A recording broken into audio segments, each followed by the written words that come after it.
You see, if a friend of yours, you know for a fact that he killed, I don't know, he killed Mickey Mouse, okay? He killed Mickey Mouse for sure, because you saw him pull out the gun and blow the little mouse away, right? Well, shit, yeah, your friend, you know, murdered Mickey Mouse.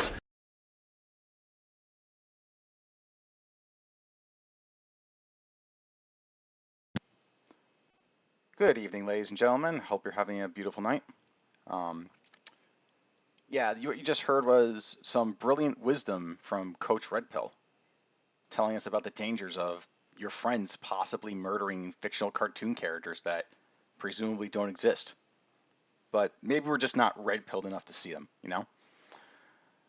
Anyway, there's been some commotion and a big split. Another dramatic arc of betrayal in this war between the various e-celebs.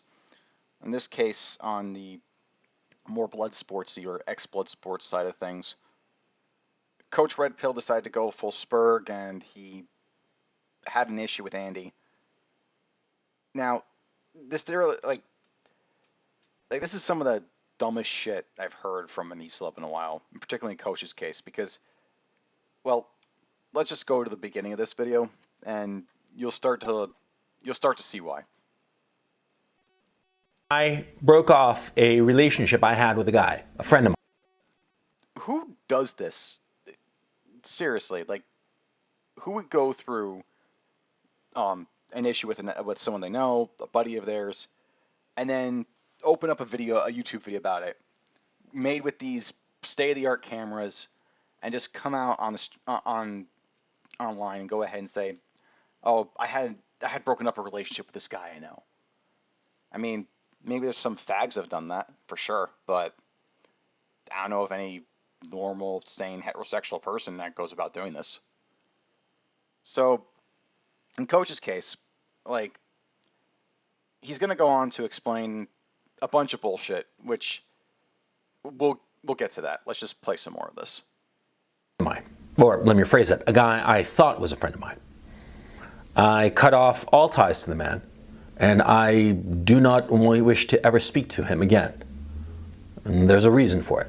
You see, just look how hurt he is. Like, look how, just look at it. Look at him just go through this. I don't know of any, like, I don't know what he was thinking making this video. I really don't. I mean, Coach Red Pill shtick is always doing these kinds of talks where he gives life advice to his audience, mainly comprised of incels and other morons. Actually, that's a lie. They're all incels.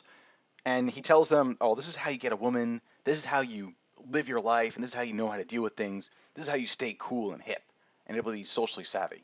But for a guy who keeps on bragging about his social savviness, he doesn't have any himself. He's not aware of what he's doing here, and it clearly shows. And I know that Ralph told his audience, basically, wink, wink, nudge, nudge, go vote with your mind on this like ratio, but I don't think that's insincere. Like, if I saw this video and I knew nothing about who this Coach Red Pill guy is or his friendship with Ralph or whatever, I'd still dislike this video because this guy is just goofy. I thought that this guy was my friend, okay? Because we'd gotten to know each other over a period of several months, and we'd hung out, and we'd really liked each other. We just were, you know, simpatico, right? And there had come a point where I'd actually helped him out. I kept him from being arrested, which is pretty serious, especially considering that this man had a criminal record. And had he been arrested, he would have gone to jail for parole violation. It would have been a very, very serious situation for him. He would have spent several months, if not years. Decided to break off the relationship, and the reason was very, very clear. In a public setting, on a live stream, as a matter of fact, this man was talking to an individual, and this individual, for reasons of his own, was spreading lies about me, very serious lies, smears, really. That's what he was spreading. And this friend of mine... Now, if you're curious, no, he never does explain what those lies or smears are, at least not here, but he did elsewhere. He did in a stream that he deleted. In fact, it's very funny that this happened the very night that I called Coach out on his "I want to avoid the drama I'm getting sick of it. And how I played the clip of him crying about how people were being mean, and he was obviously scared shitless that the guy that he refuses to mention in this video, Zoom, was going after him. And he just went to show that he really can't do a show on his own. Like, this is the image he used, that shit stream I was talking about, the one from his third channel. And in here, when you hear Coach Raw, you hear what this is all about, and you put this into context, and you just know that Coach is just completely full of shit and doesn't know what he's talking about. The thing that, people ask, what happened in the house? Who? Let's put that at normal speed. Okay, actually, let's just put this back a bit. Is a very dynamic character. We had a great time. Now, the thing that, people ask, what happened in the house? Who paid for what? Because that's something that happened the other day. See, Zoom goes on Ethan Ralph's channel and tries to, have people infer that I didn't pay my share of the house. I did pay my share of the house. The house was $600. I paid Ralph $100 because Ralph had forked over the cash for the house, and I paid Andy $150 because I wanted to have the solo room because I had gear, and frankly, I'm just not up for sleeping on a couch in the living room. Sorry, maybe I'm just old, but that's that. So I paid him $150 because when we got to the house, I just took dibs on the bedroom. I assumed that everybody was going to have a bedroom.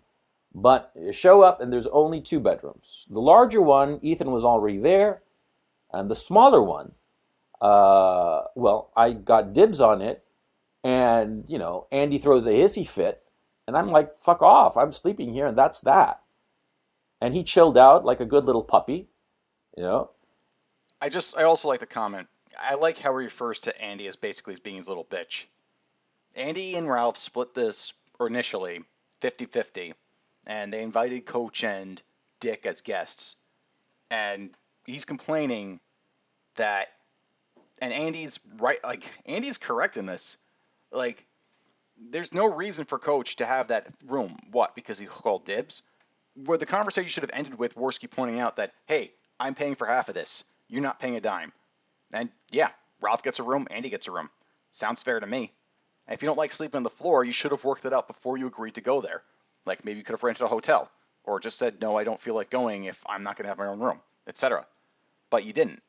So this is really on you. But let's let Coach continue his tale. And, I paid my share to Ethan, and to smooth the way with Andy, I paid him $150. Because if it was $600, it was going three ways, $200 each, right? It would have been $200 for Ethan, $200 for Andy, and $200 me. But I paid $100 plus $150. The $150 to Andy to chill him out and have him not be so upset that he's not getting a bedroom to himself. And so what? I paid $250. I paid my own way. Yeah, but of course, Ethan Ralph, when Zoom is telling him this, Ethan Ralph isn't saying shit, right? He's not saying that I paid my own way. He's like, well, oh, Zoom, because he's afraid of Zoom, because that's the fact. Ethan Ralph is just chicken shit. Okay, so you heard it directly from Coach. He paid his way. He paid $250 to make sure that he paid his fair share. So he wasn't mooching off of them. Let's get rid of that. Give me a second. There we go. Coach Red Pill paid $250. $150 to Andy, $100 to Ralph. So, hey, Zoom's talking shit. Ralph's just not along. Or at least that's Coach's story. Well, let's take a look at that. Let's take a look at the original stream. And we'll see if that adds up once we go back to the original footage. Okay, just set this up. And we'll see how cowardly and full of it Ralph is. Give me a moment.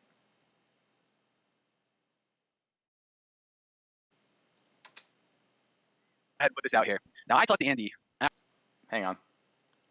Let's just put that in normal speed and go. after Knoxville, and he told me that when he went to try to go to bed the night before the fight, that Coach was in the room and refused to give it and demanded that he should have the room, and that him and Andy got into a huge fight over it. Can you guys vouch for the veracity of that happening? That's true. I saw it. Yeah. Actually, I was asleep. I was asleep, but yeah, that did happen. I believe. Yeah, I was told about the next day. Yeah. He also claims that he paid an equal share into, into the fund for the house that you guys rented. Is that true? Because Andy told me he only paid $150. He paid. I wouldn't know about that because I mooched the entire thing, and thank you guys for listening. Yeah, I was a mooch You're as welcome. well. So I didn't even offer. The entire thing was like $600 or so, a little bit over, and me and Andy split it. And then Coach paid me $100. He paid Andy, I think, $150 because he took his room. And yeah, that's. Well, the way by the that way, Coach I had was to pay talking in the extra clip I because we got- damaged the table in the room. I had to pay $200 extra, so I paid the more way than that, everybody for the room. Yeah. The way that he was acting in the recording I got said he was acting like he paid his whole fucking way there, and he paid for everything. He's a fucking. I mean, he's a he did goddamn pay fraud. for his ticket. He did pay at least I guess $250 on the room. So Yeah, but he's like, oh, I paid for the apartment and everything, and I paid for this. He's a goddamn bullshit. And then this is my footage. So as far as I'm concerned, fuck them. I'm keeping it. It's mine. Now, I'm pretty sure those of you with ears caught that. That's not what Coach said happened. What Coach said happened was that Ralph was too afraid and too scared to go ahead and actually stick up for his friend. And that Ralph was just in a corner, scared of Zoom, not saying anything. But I heard Ralph sticking up for Coach. And keep in mind, last night I played the clip where Coach, he told Ralph to his face that he was never going to speak to him again. This was the last time they were going to talk. So where does Coach get off? Where does Coach get off saying these things? Like, the dude's just completely full of it. He's just looking for an excuse to go ahead and throw Ralph under the bus. And also, another thing that occurred to me as I was going through this. Coach already broke ties with Ralph before this. So Coach is lying in two ways. He's lying when he's saying that Ralph didn't stand up for him when the chips were down. And Coach is lying for his reason for breaking up with Ralph. He had already made up his mind. He was going to break off with Ralph, and he wasn't going to go ahead and speak with him again. And I don't understand. There's a I can only speculate as to why Coach is acting like a retard in this case. He's actually acting in a way that just he's criticizing Andy for burning bridges, and he goes ahead and burns bridges. And the only thing I can really gather is a theory that's been floating around. I think Zoom mentioned this on a stream, but I'll mention it here too. Let me pull up the tweet. And I also share this tweet on Twitter, so it won't be that hard to bring up.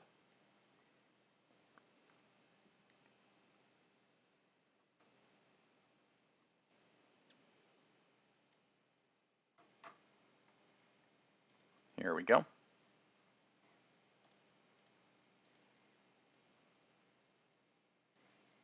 Let's just show that next.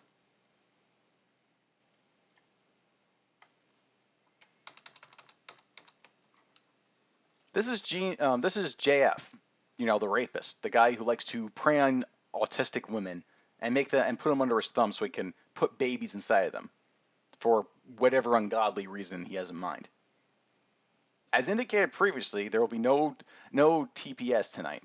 TPS being his show, The Public Space. Tomorrow at noon, we have CRP on, Coach Red Pill, to talk about his new book. Then at 1, we have the YouTube members private show. Click join below the videos to receive the link to that one. That's really a coincidence. This is tweeted just this week, right after Coach threw Andy and Ralph under the bus.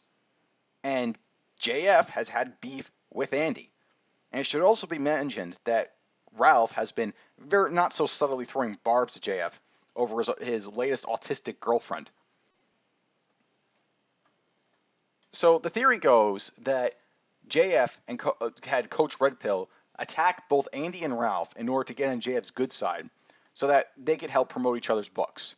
And to be frank, I see no reason to object to this theory. It is pretty solid, actually. I think that he's on the money with this one, and that wouldn't surprise me if this turned out to be true at all. And so that's the deal with. So Coach is losing his mind, and he's breaking up with the current members. And I see two factions forming. On one side, you got the main players are Ralph, Andy, Zoom. On the other side, you have Coach Red Pill, Josh, and JF. Josh, if you're not familiar with him, is the owner of Kiwi Farms, and he and Zoom have been at it for quite some time, at least a month now. And there's some, and yeah, I would say that Zoom is correct, that Josh is basically controlled opposition. And but we're not going to talk about Josh tonight. I just wanted to mention who the players were and continue on from the past 2 episodes of where things are headed. In the chat, Jeremy says, I don't like JF. Calling him a rapist is a bit far. A predator, yes. I can see how you might see it that way, but I mean, like, he had sex with a woman that was incapable of having sex. I mean, she couldn't consent. If this was a child, there'd be no question about it. Yeah, so I'm not giving him a pass. I'm not gonna soften up on account that a lot of because it might be PR friendly or whatever. And as we've seen, and if JF doesn't like it, he could threaten to sue me and then never follow through. So that'll be that.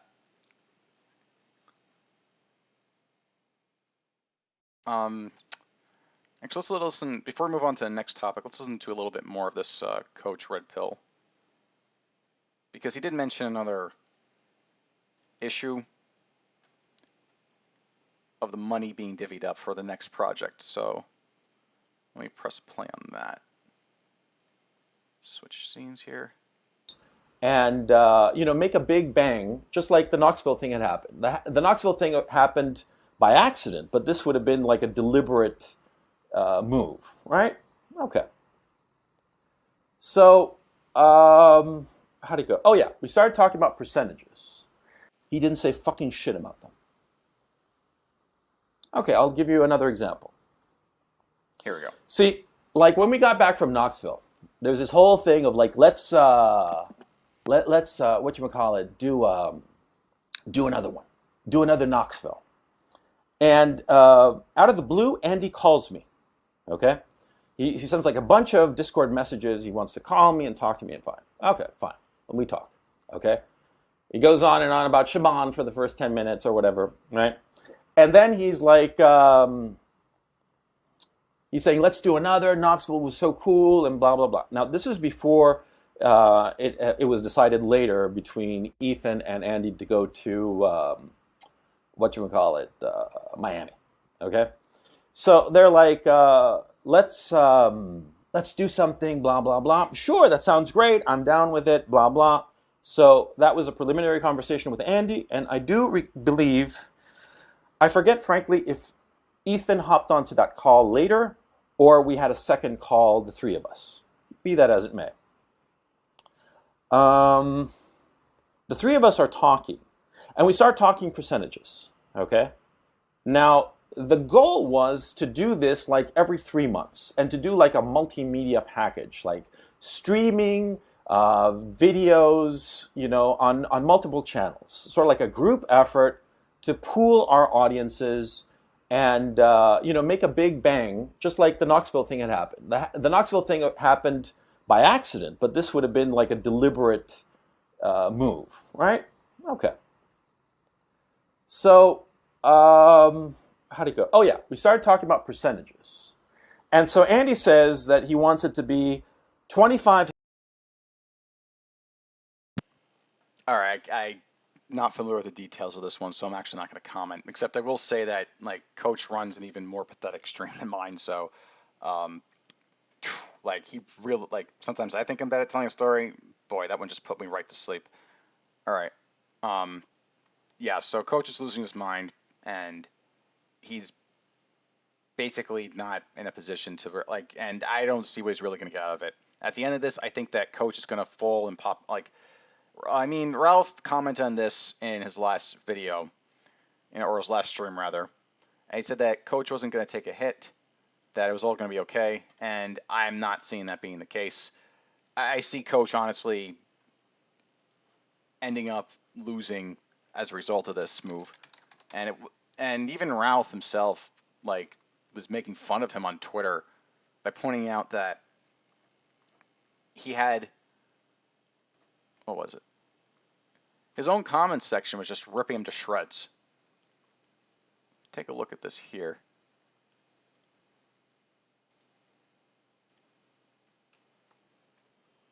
This is Ralph. Coach getting absolutely destroyed in his own comment section.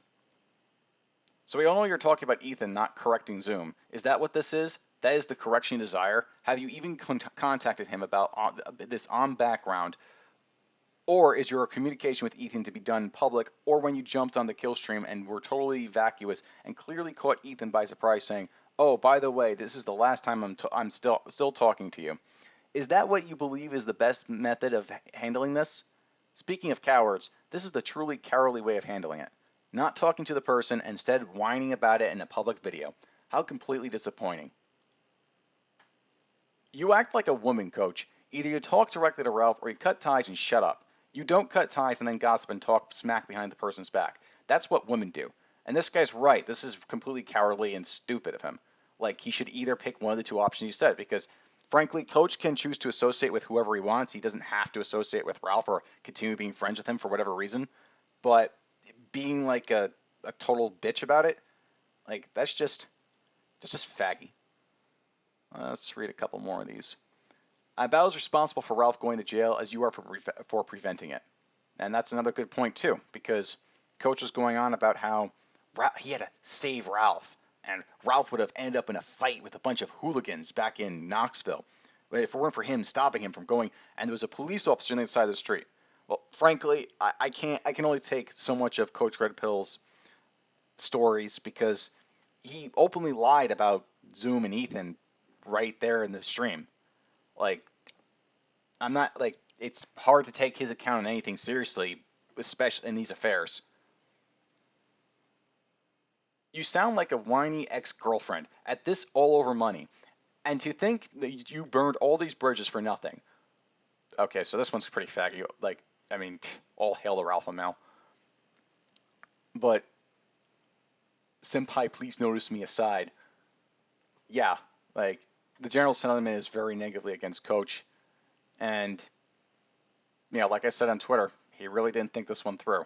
So, let's move on to the next topic that I want to talk about tonight, which would be about Geekthuluh, who seems to have vindicated me as far as I have my criticism against him. But first, I'm going to read some stuff from the chat. Jeremy says, "Come on, man, don't believe the legal shit. I just can't agree on the rapist stuff. People forget JF is a full artist as well. He is a smart fellow, so it gets missed at times." Well, the problem with that is that I see people making this case that, oh, well, JF is crazy too, so it's okay for him, completely legit, for him to go ahead and seek out autistic women and screw them. Well, the issue with that is that, yes, JF is clearly mentally disturbed in one fashion or another, though he's still culpable for his action. He's not mentally incapable of making choices. These women, though, are determined to not be able to consent to sex. They clearly are emotionally disturbed, and they aren't aware of their surroundings or what's happening to them. And JF has openly bragged about putting them under his thumb, and they're easily manipulated, and they're just in a position where they can't do anything. So, no, it's not like if two people are crazy, it necessarily means that both of them have the same capacity to consent to relations. All of these people are fucking disgusting. Thinking any of them are better than any others is just sad. And Jen Silverstein says, "Black screen, fix it." Yeah, there was an issue with that, but it's resolved now. All right. You seem to want to pick sides and try to find a shiny turd in a pile of shit. No. Like, that's not it. I'm not here to pick sides. I'm just here to look at the situation and give my perspective on it. Like, if I was interested in taking sides, I wouldn't be telling both JF and Worski that they're full of shit. And for that matter, I'd be doing a lot more ass kissing than anything that I'm doing now. So, all right, on to the next topic, which would be, again, Geekthuluh. There's been an interesting development between Andy and Geek, and they seem to have buried the hatchet, or at least that is what Worski said. And that'll be the next thing I bring up.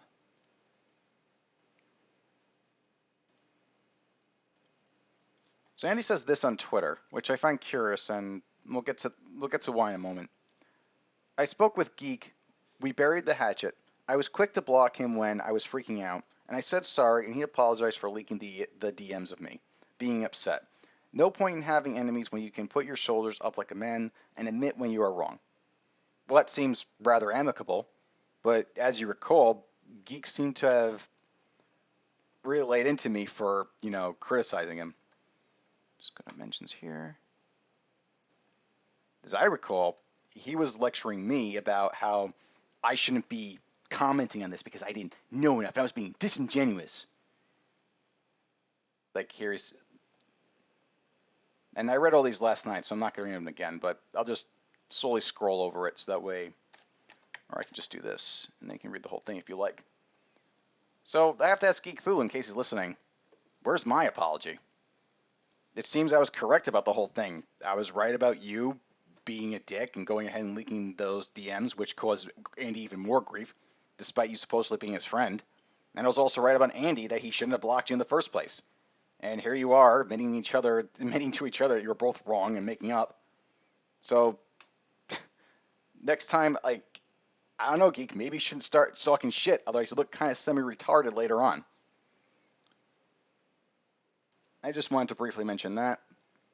Oh, and there's also something else that's weird about this, though. Because, again, there's something really unclear here. Why is Andy giving Geek forgiveness, though? Because the last I checked, Andy said that Geek definitely, like, not speculatively, not maybe he did it, but Andy had said that the only one who could have leaked his stream key, because just the other night he was hacked, Andy said in 2 tweets, and I'll get those up right away.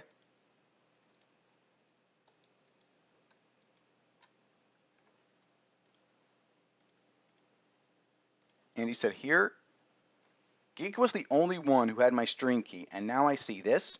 There is no keylogger. I have 2-step authorization, so that would be impossible. Geek is also trying to dox and use info against the 2 guys who work for me. Geek, please go away. Now, I understand the DM thing can be forgiven or whatever, or has been, but what about all this? Then we have this. Geek knows if you lost manager access, you still have the stream key. Leave me alone, Geek. Stop trying to make an alibi. We're done. Referring to this part here, where he said, I had someone contact Andy to remove me from the account when he freaked out on me. And this was in reference to another screenshot I showed earlier, and yeah, this seems to have been confirmed to have happened. So, why did Andy let him off the hook for this? I did ask Andy on Twitter, but once again, no response about that. And it's not really clear. So, it's not really clear if... I can still speculate as a number of reasons. One, with this information we have, it clearly isn't proof positive that Geek did it. So, even if Andy still suspects him, there's good reason to not hold him to that because the evidence is just not conclusive. And secondly, and the other reason being that, however, it has to be asked if Geek is still someone that can, it also still has to be asked, is this something that is really a good idea for Andy to do, to just go ahead and rebuild trust with this guy? I mean, this guy does have a history of like leaking confidential things, and on top of that, Andy's biggest mistake has been being overly trusting. So I'm not sure if this is legit. and Andy has re-embraced Geek. I'm not sure if that's the best move for him, but at the same time, from a PR standpoint, I can understand why he's doing this. It's pushing back against the narrative that Coach Red Pill, JF, and others are spreading that Andy is just going to burn bridges with everyone he meets and can't have a working relationship whatsoever. And if he's restoring, and if he's going back on one of those breakups and just basically burying the hatchet over something that's at the end of the day kind of stupid to begin with, then yeah, it does make Andy look good in the process. But we'll see. All right, so there's one more topic I wanted to address that's not really related to this stuff going on, but it does involve some characters that are part of these people's circles and cliques and whatnot. And involves someone by the name of Ricada Law. Because I was tuning into Gator's stream today, where he was mostly just him replaying someone else's stream, and not providing any commentary and stuff like that, just mostly just playing it to say, yeah, you go get him, Ricada. This is going to be great. And it was basically over this scandal involving some dude losing his job because some chicks on Twitter and other places in social media accused him of like sexually harassing minors and women at conventions and whatnot. And apparently he was kicked out of these conventions and blacklisted and also lost his job.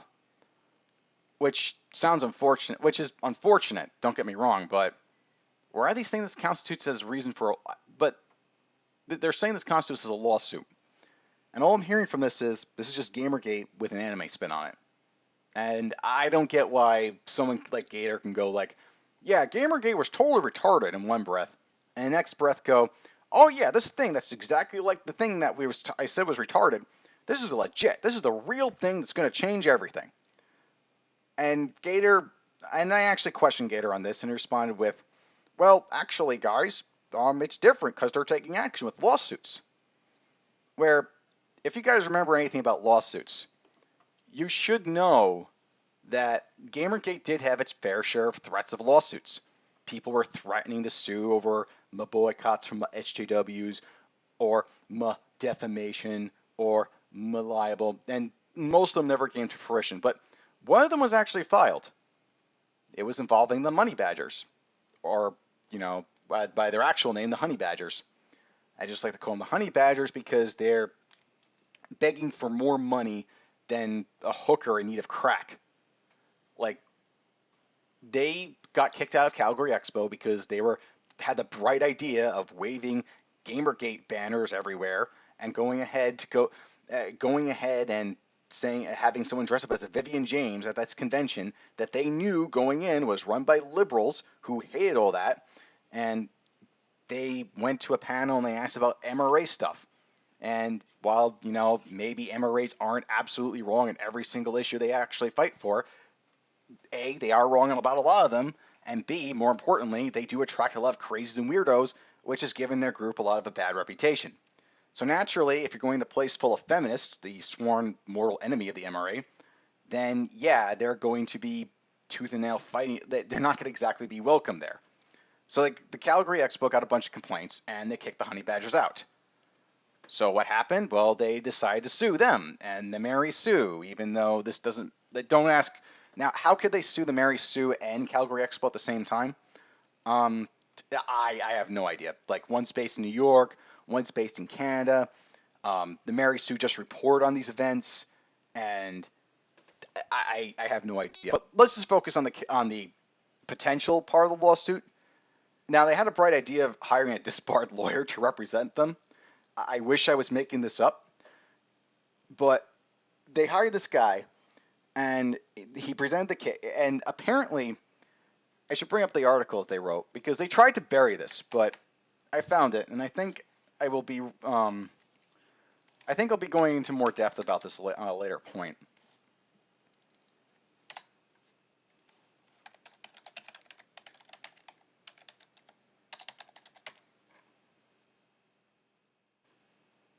Let's see.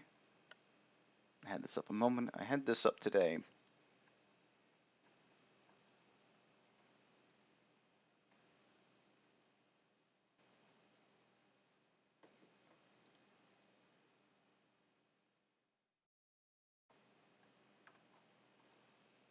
see.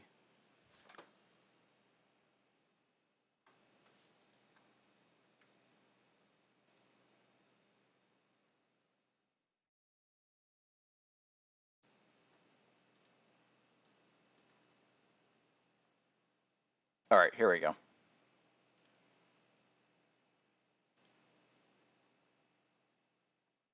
I'm not going to read the whole thing because this isn't really the focus of this segment. This is about some new developments, not looking at this dumpster fire and just laughing at it, though it is funny to mention. But but the best bit that I missed, that the most relevant bit is, if you go ahead and read this, you'll discover that by their own admission, they weren't able. It was thrown out specifically because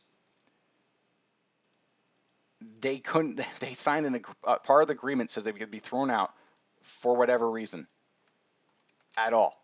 Like most terms of agreements and terms of service clauses, they'll have that there and it's legally binding. Like it doesn't matter what else any other part of the agreement says. If there's a clause in there that says that we reserve the right to refuse service or throw out any participant or etc. Like if they have a right to say we can kick you out or end this agreement at any time, then yeah, they can legally enact it, and the rest doesn't matter. It's the same reason why Jared, what's his name, Jared Taylor, the white nationalist guy, when everyone was saying, oh my gosh, this is a great development, this guy's suing Twitter. That's why that lawsuit never went anywhere. It won a preliminary hearing, but later on a judge that it was appealed to overturned the ruling and said that no, it's nonsense. Like, and the thing is, these lawsuits, which are called that for a reason, like they're just laughable lawsuits. They never get anywhere because it's just they don't know what they're talking about. They really don't. They feel victimized, and they feel like that they've been betrayed by the legal system of our society, and like some kind of civil agreement was violated here. But the truth is that this never ever plays out that way. If we actually take a look at now, I don't want to focus on Gator because he was just replaying what someone else said, and I think and he could always say, "Well, I was just listening to what this other guy said. What someone else told me," and he could try to defend himself that way. I think he's retarded for just blindly following this guy and not doing some research of his own, but that becomes a bit subjective. What's not, though, is I'm not sure where this guy gets off saying the kind of stuff he does on this stream video of his. And while I kind of like Rekieta Law a little bit because he did some things with Donga and he helped expose him, and he also does have he is actually legitimately funny sometimes. I can't ignore the fact that this is just ridiculous. So a little bit of context before I play the video of what it is that how this all ties into itself and fits in. There was a guy called Vic Morgan, Michigan. Vic I can't pronounce this guy's name. There's a guy called Vic who he worked as a voice actor, and he attended lots of convention stuff. He did a lot of roles of voices for anime dubs, and apparently he was also hired by Rooster Teeth for their Animu series, RB Red, Black, Yellow, White, or something like that. I don't know. I don't follow it. And he got into like he did a lot of voice work, and apparently like these allegations came up. And they're just like now I don't know if these allegations are true or false, and that's the real issue here. Like the issue is that he's making the case for defamation, but at this point I'll play the video and I'll point out why it's wrong. So let me do that. Listen, I just wanted to provide host Nick Rekieta of Rekieta Law, a small law firm. What's up, guys? Welcome to Law Splaining the Inter. Nope, this is the wrong video. My apologies. Let me get the right one, but this one will be relevant a little bit. Okay, here we go. Now I want to focus on the title here first. This is a potential lawsuit. This isn't even a lawsuit that's been filed. This is all speculation on Rekieta's part. And I'll show why that's kind of ridiculous in a moment.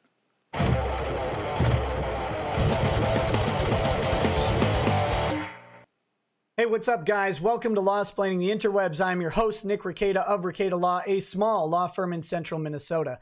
And today I'm here to talk to you about what a case would look like if Vic Mignogna decided to sue everyone who ruined his career. All right? So buckle up, buckle up. Let's talk about that. And then we'll close out this video with a call, a plea, and instructions for how you can help should Vic decide to do this. Okay. Now this part here really confuses me because he's asking the audience right away, rather than just having this video be like a kind of a speculative piece of like a what could possibly be. He's also making it a call to action. Like you have to have a personal investment in this guy and his personal problems, as though helping this dude, this guy is an E-celeb in his own right, who may or may not have been the victim of victim of some kind of malicious smear campaign or whatever. Like we honestly don't know. Again, he's saying that, oh well, you have to care about this guy, you have to help him, and like he's not coming out and saying it's part of a movement, but this is just the same movement faggotry that we've seen in Gamergate, the alt-right, etc., and in Comicsgate even. But really, it should just be nipped in the bud. Like stuff like this guy's case, even if this guy were to have a case, and even if he were to be successful in winning, it wouldn't change anything as far as the genre goes. Like as far as like the political landscape, it wouldn't have any effect on that. This is just one individual scandal involving one guy. I don't get why anyone would take a look at this video and go, yeah, this was totally like upset the entire industry, and he'll go through some legal crafting, which it just doesn't make sense. Okay. So, brief backstory. On January 16th, the Broly movie dropped. Vic Mignogna's in Broly. You probably know more about Vic than I do if you're watching this video, okay? Vic is Broly. He's in the Broly movie. It's a huge release. That day and the day after, some tweets start coming out accusing Vic of various types of sexual misconduct. The Broly movie releases. Kaylin Saucedo, aka Mars Girl, drops this pair of tweets, which really seems to have kicked off the firestorm. Okay, and the reason I say that is because the hashtag #KickVic is created in the second tweet here, and that hashtag seems to have attached itself to the movement through no small effort of Kaylin Saucedo. That doesn't matter. None of this matters. And if we actually look at the tweets here, like as far as any kind of defamation or destruction of character or ruination of careers, what does she say? She says, hard to say this, especially on a night that Dragon Ball Z film that dropped, and knowing that I have friends and acquaintances at Funimation, but I think it might be time to reconsider hiring Vic as a voice actor in the future due to years of great volumes of sexual misconduct. Does this need like a hashtag or something? Something like I don't know, kick Vic? Or does this evoke too much of an image of physically kicking him rather than giving him the boot? I don't know what the fuck I'm doing. I don't create hashtags. This isn't like this is not something you can sue someone for. Like not unless you can prove that the allegations, like even if you're to prove the allegations are false, you have to prove that the person knowingly made the statements saying that, yeah, they're false. Like, you can't make a legal case based on this. You can't say that, oh, well, she's trying to get him fired. Like, you have a legal right as a citizen to boycott companies for whatever reason you want for the most part. Like, there's some obscure laws people might cite from the FTC or whatever, but that's not really something you can take someone to court over. And this isn't really anything but her trying to advocate based on what she knows. And yeah, like the idea and the concept that this guy appears to be a harasser, so let's boycott and ban him. That's a legitimate argument that, well, it's not really a legitimate argument in my opinion. I don't think you just condemn someone based on rumors and hearsay. However, as far as this being a lawsuit which is credible goes, no, it's just not going to happen based on this. Saucedo herself to go ahead and pop into pretty much any thread that she can find, mentioning the Vic Mignogna accusations or any new accusations and dropping that hashtag in there. Then it was adopted by Twitter and, of course, permeated out the way hashtags tend to do. All right. Yeah, none of that matters. Like, it doesn't matter how much this hashtag is spread. You're not responsible for ruining someone because you posted a hashtag 20 million times. Right. So Kaylin Saucedo kicks this off. That is on January 17th, the day after the Broly movie happens. Now, this starts to build and build and build over the next couple weeks. And then the real bombshells start dropping when Jamie Marchi and Monica Rial, co-workers of Vic for at least a decade or more, drop their accusations. Jamie has a story attached. I'm not going to read through the tweets or the story. You can find these on their timeline and go check them out if you want to. That's up to you. Certainly should not harass or bother any of these people, but you can go read about. Yeah, don't harass guys. We're totally not a hate group. Like, you can totally, like, this is all stuff I've heard before, and it never ends well. That just, I don't get why people are still trying to sell the snake oil, and more importantly, why people are still trying to buy it. Out the things. If you harass them, they're going to ban you. You won't be able to read anything. But go read about them on their timelines. Read the stories for yourself, and you can kind of start to be the judge on that. However, these two. Okay, so the fact that he has to say you can kind of be the judge on that, that should tell you how ludicrous it is to think that this case could ever go through, a defamation case based on this could ever go through. I mean, it pretty much continues with this, where there's one other point I want to bring up, because it's really curious how he mentions how the law on this works. And then he completely drops the ball on it afterwards, but give me a moment. What's next? What's next, right? Threatening behavior being directed tweet in this set of tweets. So they have done that. Now, infer from the place condone any kind of harassment or threatening behavior being directed at anyone. So following a termination, this looks like a reason for the termination. They don't say that officially, but that's what your average reasonable bystander is going to. Ruby anymore. That was the production house that did Ruby. Funimation made a longer statement. I do want to talk about it for very specific productions. But here's the interesting thing. They followed up stating the important part is, we do not condone any kind of harassment or threatening behavior being directed at anyone.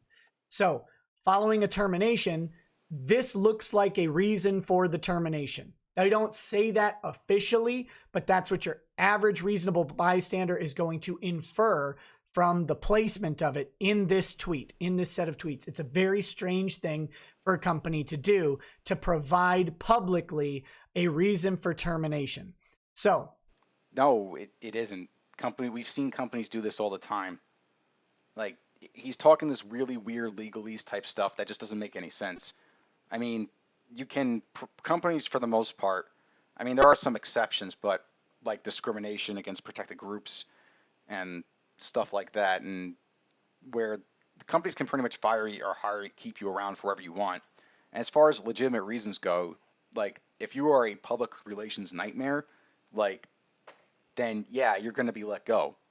If you have the appearance of being a harasser to the public eye, then it won't matter what the provable reality is or what the truth is, for that matter. It just matters that, yeah, this guy's bad for our brand. We're dropping him. We don't want to be seen as supporting this kind of stuff. Like, I mean, it's bullshit, but it's the way the world works. That's what the legal system is. That's what the business sector is. There's just not really a reason for wrongful termination either. They have done that. Now, what's next? What's next, right? Well, what's next is, following Funimation and Rooster Teeth dropping Vic Mignogna, you've got conventions all over the country canceling his convention appearances. My count is somewhere between 15 and 20 conventions. It may be more, it may be less, but I don't think it's less than 15. So you've got 15 to 20 conventions canceling the appearances. Okay, at this point, it's clear that, like, after having gone through the video, I'll just be repeating myself. There was one point in this video, though, where he explains the way that defamation and libel laws and slander, etc., how they work exactly. Like, the reason why it's so hard in America to sue for this kind of stuff is specifically because you need to be able to prove that the person knowingly lied. That is the malicious intent standard. They have to not only have they have to not only have not told the truth about someone, which destroyed their character. They have to have not told the truth to someone that destroyed their character, having known beforehand that that would destroy their like not even necessarily knowing the consequence of it, just knowing that it was a lie to begin with. If they can come up with a defense like, oh, this is just a rumor that I was told, or this is just what I was going with, etc., then yeah, they could easily get off of it. And this is why most of these defamation cases are thrown out or never go anywhere. This is why it's referred to as a lawsuit. This is why JF's case against Destiny had no chance. This is why the Honey Badger's defamation case against Mary Sue, aside ignoring the jurisdictional grounds, had no chance. This is why a whole bunch of lawsuits involving defamation, slander, libel, etc., that have been threatened or actually filed. For example, conservatives lately, quote unquote conservatives, suing because, oh, I'm not a racist. You called me a racist. That's liable. No, you have to prove a statement of fact is false, and that's it. That the person knew about it beforehand. So again, I'm not getting why this is a thing. But it gets worse than that, because not only is this guy speculating about this guy, it turns out, is also doing a fundraiser for it. And let me put that up. Interwebs, I'm your host, Nick Rekieta of Rekieta Law, a small law firm. I had an update because the man himself, Vic Mignogna, has made a statement through his Twitter account that alleviates some of the concerns people have had about my GoFundMe campaign to raise funds for Vic. And I understand the... Now, this is the point where no sympathy should be given for anyone involved with this, any of these people saying that they're doing charitable causes or like trying to help some little guy who's a poor victim of HJWs out or anything like that. They're asking money, they're begging for money for you to pay for their lawsuits, for their personal financial interests. Like, again, even if this guy gets saved, they'll just find more, even if this guy were to take his lawsuit and win, there'd be no precedent set, there'd be no stopping these people from doing what they do. You can get away with telling lies in a legal sense easily. Just be a little bit more ambiguous, be a little bit more speculative, be a little bit more unclear, withhold facts and information that would debunk your case, etc. There are so many ways that these people, these journalists, etc., are going to be able to go ahead and do this. And the only way to really solve the problem is, well, honestly, it's not through some kind of lawsuit, that's for sure. And again, this will just turn out to be another, and I 100% guarantee, and there's probably going to be all kinds of counter arguments and all kinds of defenses for this set of actions, but I guarantee there's no lawsuit be able to add here. This guy who got kicked out of these anime conventions and voice acting gigs, etc., this guy is going to remain blacklisted from that industry, but he'll probably start a YouTube channel, he'll probably start a blog, and he'll update with his little pet concerns while giving you an update for his content, and he'll just use his victimhood as a means to promote himself. That's what happens every single time, and people keep on falling for it. And I don't know why. I don't know why someone and I don't know why people would think that this is not just some kind of shyster tactic to go ahead and try to succeed. There's just no case here, none. And even if there were, who cares? I mean, these people are just again, I'm telling you, it's not just the skeptics when it comes to these YouTubers. Unfortunately, reality is, the people who talk about politics, social issues, drama, a lot of this stuff, who get involved in this sphere, they're people who can see a gullible base that they can easily exploit over and over and over again. And it's the reason, and I don't think people have really learned from that. I don't. I think that people have just gotten used to thinking that it's one group or another, or it's just one symptom or another. But the thing about these cliques that's really disgusting and awful is that they're just trying to make money. They're not genuine people. They're not like you and I. They're not trying to be themselves. They're not just trying to produce something that's fun or entertaining. And obviously there's exceptions, like Miss Jim. I kind of wish he would focus more on the stuff that's happening now and do more streams or videos on the stuff I'm talking about. But I can't blame him for deciding to do something else. I really can't, because it's clear his heart's not in it. He wants to do something else. He wants to go ahead and he wants to talk about old 80s flicks and or TV shows rather, and animus and apparently Warhammer as well. Although big caveat to this, I haven't watched the show. But knowing Jim, yeah, he's doing that because that's what he earnestly wants to do. Like he realizes that these YouTube videos are just these streams and YouTube videos are just gay videos and streams that they do, and they're not really important at the end of the day. But there's something he's passionate about nonetheless. However, when it comes to people like the movement fags and a lot of the people who are just trying to sell you lies to make a buck, they're only interested in keeping their network clean of any kind of scandal so that way they can keep the process going and that people pay their bills for doing absolutely nothing and absolutely milk the viewers for every dime they're worth while selling them a pack of fibs. And it's just depressing. It really is. And it should tell you like the kind of person that Gator is when he goes ahead on stream and says openly that, yeah, this is totally going to happen. This lawsuit's going to be a real thing, and we're going to see some real damages done. I mean, Rekieta even goes on to say that this will have some kind of a honeycomb effect, or like it will have like a title, like it will be able to lump in all these other people because apparently Mars Girl was probably talking to people from Channel Awesome, and apparently these people who made these defamatory statements, they apparently also were going about and acting as agents for these companies and organizations, which good luck proving that in court. That these like, and the funny thing is, the weird thing is about this Rekieta guy, he's not bullshitting you when he tells you that he's a lawyer. He actually has a law firm. I'm not sure if it's an active one. It could just be an office somewhere, but yeah, he has a legal degree.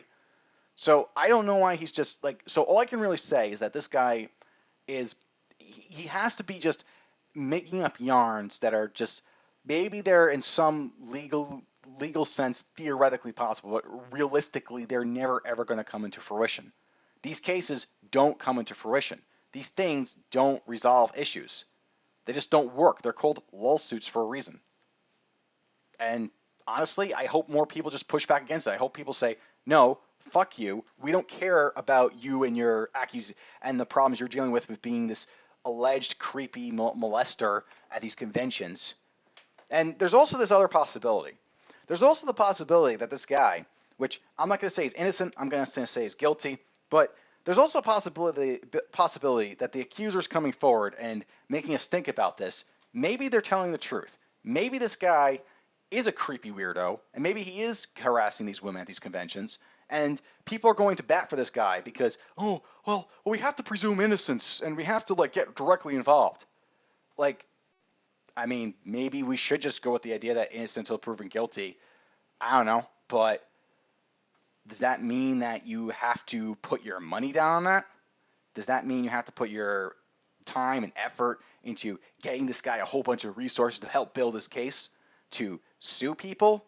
I don't think so. I think that people, like, I don't think there's any kind of moral onus to go ahead and help this guy out. And I also don't think that it's necessarily a good thing to help this guy out just because he's getting unfairly, potentially getting unfairly treated. When in reality, we just don't know. So that's my take on that. And I'm going to read a few more comments from the chat, and then I'm going to close it out. Jen Silverstein says, the Money Badgers pit of a lawsuit that did not go anywhere using a disbarred lawyer while they keep asking for shekels for it, did not go anywhere. KAA shilled this, never forget. Yep, that is completely true. That's exactly what happened. And Crablake says, because it was Nick putting it forward, I thought it actually had a chance. I didn't look into the case or whatever happened very deep. Well, yeah, I mean, like, to me, like, yeah, like I said, I would want to like Nick. Like, he has some good qualities about him, but I can't just say that, like, you know, this kind of stuff that he's pushing is in any way good. And if Worski's telling the truth that, I'm going to withdraw a comment on that one. Because in Worski's case with this lawsuit, I don't know if he does have a case or not. He may or may not. I kind of doubt it at this point, but I can't say for sure. So I'm going to withhold comment until further developments happen or it becomes apparent that there is not going to be a thing for it. Keith Richardson says the ComicsGate lawsuit and the fundraising raiser is the same thing. Yeah. Honestly, I don't like. I looked into the ComicsGate thing, and the case sounds really weak. Like you're gonna have to prove that the guy, like, went there with the specific intent to disrupt this guy's contract, and that it's gonna uphold in court. I don't even know if they've gotten past jurisdiction yet. Crab Lake says, I don't think that one has a chance in hell. I believe he's referring to the Worski case. I would say it's unlikely at this point. I haven't heard any updates, and yeah. And Keith Richardson says, welcome back, by the way. It's good to be back. I plan on doing... All right, well, that was it for tonight. I wish I was able to go a little bit more in depth with stuff, but I wasn't. Should take note of that in the future. I've noticed there's been less complaints of buffering, and it seems that the stream went ahead fine with minor technical errors on my end. Also, I'm going to try to do these every once a night so I can keep getting better at them and to make sure that it's able to come in on a regular schedule. Okay, that's good to hear. No buffering. Aside from that, I'm also considering making a move to Streamy. Post a comment with your thoughts on that, if moving to Streamy would be a good idea or not. But the next show I'll do here as well. It'll be tomorrow night at 8, and this time 8 o'clock means 8 o'clock. So let's stop doing the late stuff. I don't like it when streamers announce a time and then delay it. But I know sometimes it can't be helped. But I'm not going to do an 8:05 or an 8:15 sort of thing. So tomorrow night, 8 o'clock, that'll be that. All right, peace.